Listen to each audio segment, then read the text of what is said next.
What's up, players? Guitar players.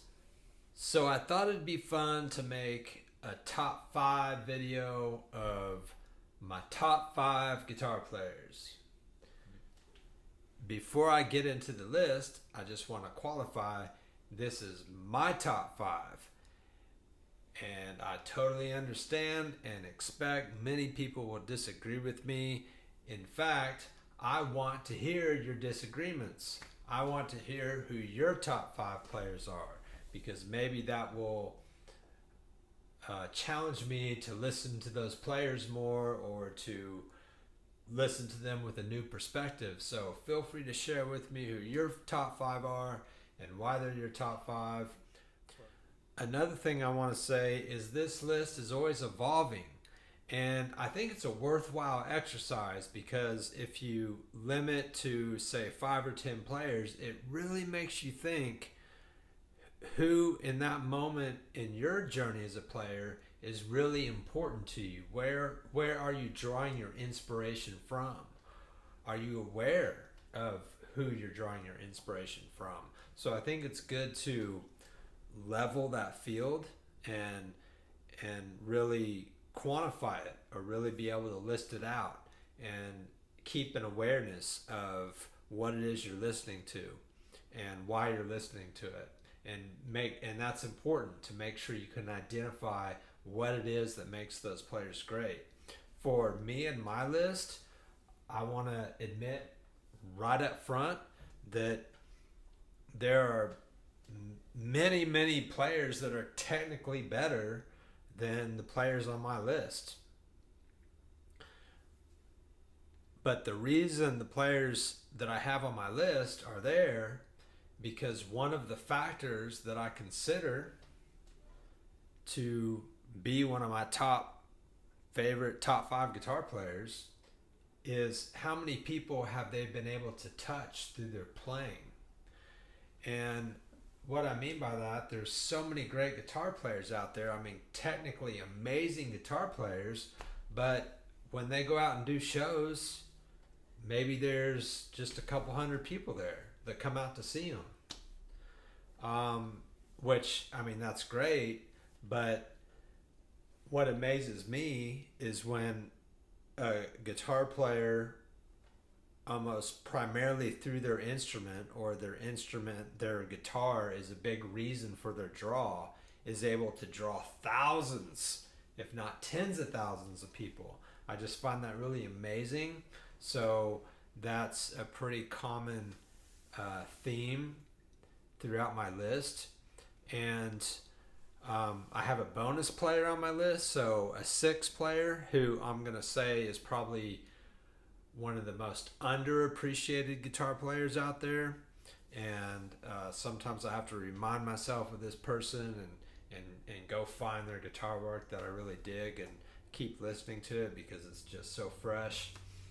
So something else that I emphasize for the players that are on this list is these are all players who just sound so unique. They're hard to imitate, hard to copy. They just have so much personality in their playing. It makes them sound so unique.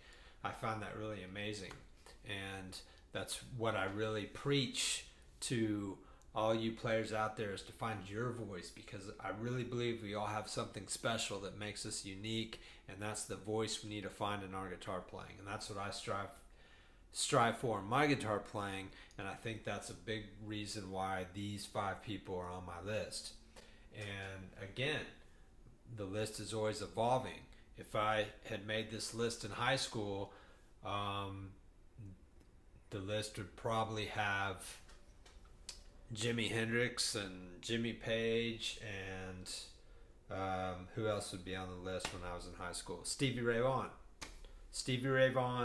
Jimi Hendrix, and Jimmy Page likely could have been on this list when I was in high school over 30 years ago. However, not one of those 3 players are on my top 5 list now. That doesn't mean that I don't like them anymore.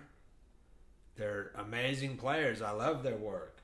I listen to music differently now. I listen for different things. I approach guitar playing different now. So all those factors cause this list to evolve and change over time, and that's normal. I think we all go through that. There is one person on this list who has been on that list and at the top of that list since day one. But before we get to that person, let's kick off the list. And the first person I'm going to name off that list, and this is in no particular order, is Carlos Santana. Why is Carlos Santana on my top 5 list? Well, to be honest, of the 5 players on my list, I would say Carlos Santana is probably the most attainable in terms of being able to copy and emulate. Technically, a lot of what he plays is not that difficult, but it's the intensity and the conviction that Carlos Santana puts behind every note is what I really draw from and what really inspires me. When he plays, there is so much conviction and so much intensity, and I see all the people that he's touched. Thousands, if not tens of thousands of people have been going out to watch him do his thing on his guitar. And yes, he's been successful with a lot of pop songs that have vocals and lyrics, but the main energy that's driven his career is his guitar playing and the rhythm that he creates with the band behind him, and that energy. It's just, there's nothing like it. I mean, I love playing his music. It's always a great exercise for me to try to match that same intensity and to put all my conviction behind each note that I'm playing and to be really intentional with my notes. And that's what I really love about Carlos Santana. Number 4 on my list.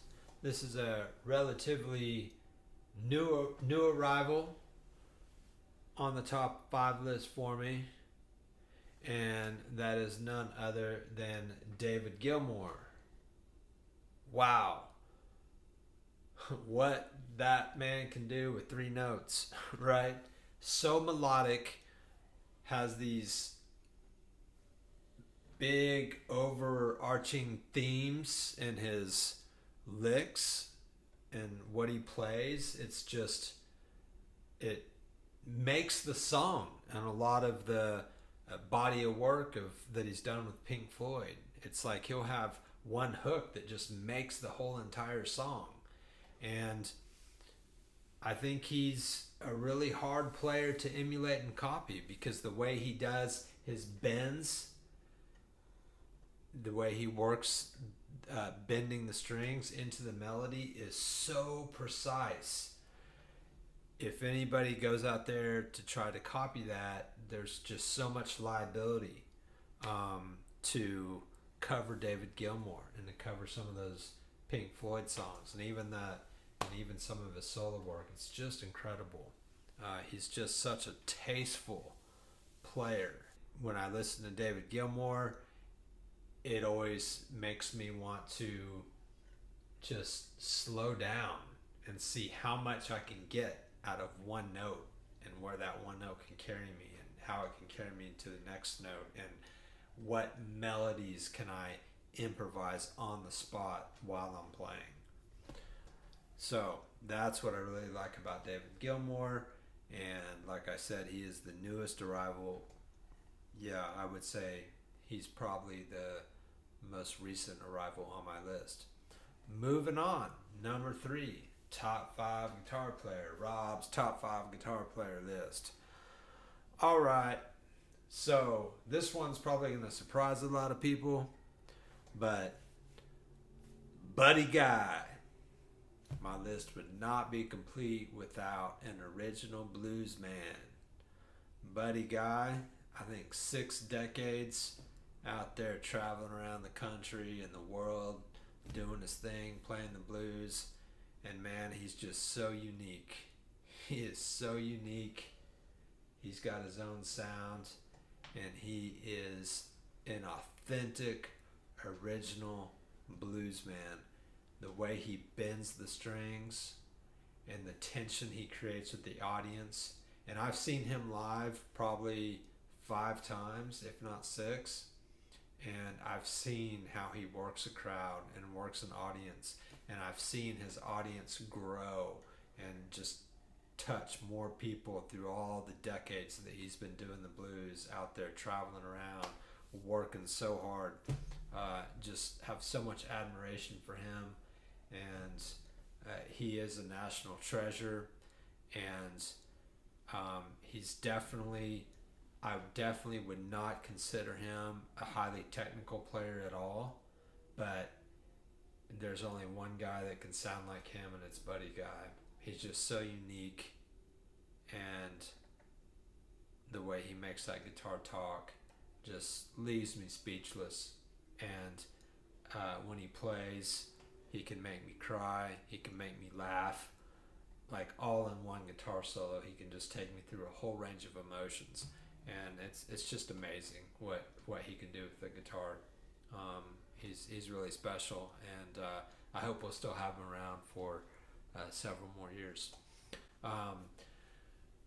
So Buddy Guy, man, original, authentic Chicago blues man. I think he even used to live out of his car.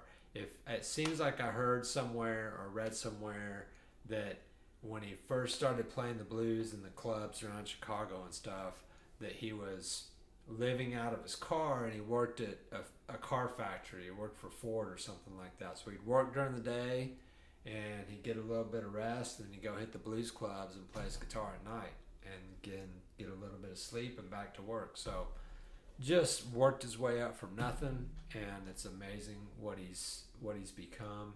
I mean, it's Buddy Guy. Buddy Guy. All right, so we've got 2 players left. Who are the final 2 players on my list? All right, I'm going to assume these next 2 players are on a lot of people's list. So we're getting down to the cream of the crop here. Anybody want to guess the 2 players I got left? So, Jeff Beck. I'm sure a lot of people out there guessed that. The first time I knew who Jeff Beck was before I heard this album, and I'd heard some of the stuff he did, and of course some of the stuff he did with Rod Stewart. I was aware of Jeff Beck, how he kind of came up out of the British scene with Clapton and Jimmy Page and the Yardbirds, that thing. So I had an awareness of Jeff Beck, but it wasn't until I heard the Guitar Shop album, Guitar Shop, where I was just like, whoa, this guy's from another world. I mean, Jeff Beck is precision, and he does it with so much coolness and calmness, and he was just a master, just absolute music, guitar perfection, every single note. Jeff Beck, and I'm sure there's a lot of people out there that agree. And the last person on my top 5 guitar player list, and this is the one person who's always been on my list since the very beginning. When I first started playing the guitar, this person was always right up at the top, and I'm sure a lot of people you out there know who it is. Eddie Van Halen. So to me, Eddie Van Halen, the way I would often describe him is he would just play the guitar with his tongue in his cheek. It's like he just didn't give a shit. and he just played with so much reckless abandon and so much power, and it was like he was had a bolt of electricity through him every time he picked up the guitar. Just the sounds that he got, and he's one of those guys guys like I was talking about, people that have their own unique sound. I mean, yes, there are people out there who can sound like Eddie Van Halen and they work at it hard enough.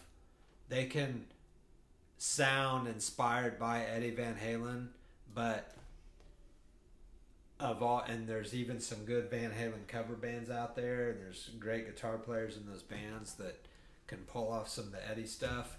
But even though when you listen to that, you still know it's like it's not Eddie.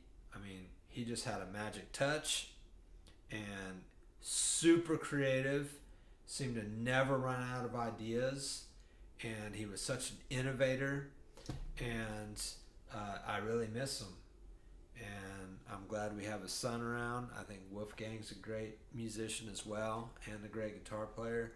But man, Eddie Van Halen, he's the reason. Eddie Van Halen and the 1984 record is what made me want to play guitar. So thank you, Eddie, for that. The last person on my list, this is the bonus person who I think is the most underappreciated guitar player, one of the most underappreciated guitar players, and that is Prince. Prince is an amazing guitar player, incredible guitar player. Several years back, Rolling Stone magazine put out a list of the top 250 guitar players, and Prince was not even on the list. So that's how underappreciated he is. Didn't even make Rolling Stone's top 250. Now, they did go back and revise that list and update it, and he did get on the revised version on that list. I don't remember what number he was on the list. That's not important to me. But Prince, sometimes I forget about what a great guitar player Prince is, and I think that's because he could do everything, and he could do everything really well. Write music, play all the instruments, dance, sing, everything. I heard he could also play sports and was a good athlete. I mean, it's just like the guy, anything he did it amazing. So, but great guitar player. If you haven't seen his Super Bowl halftime performance that he did, check it out. Well worth it. Such a cool performance. Anyway, there you have it. Top 5 with the bonus player who is the underappreciated player. Keep picking, guys. I believe in you.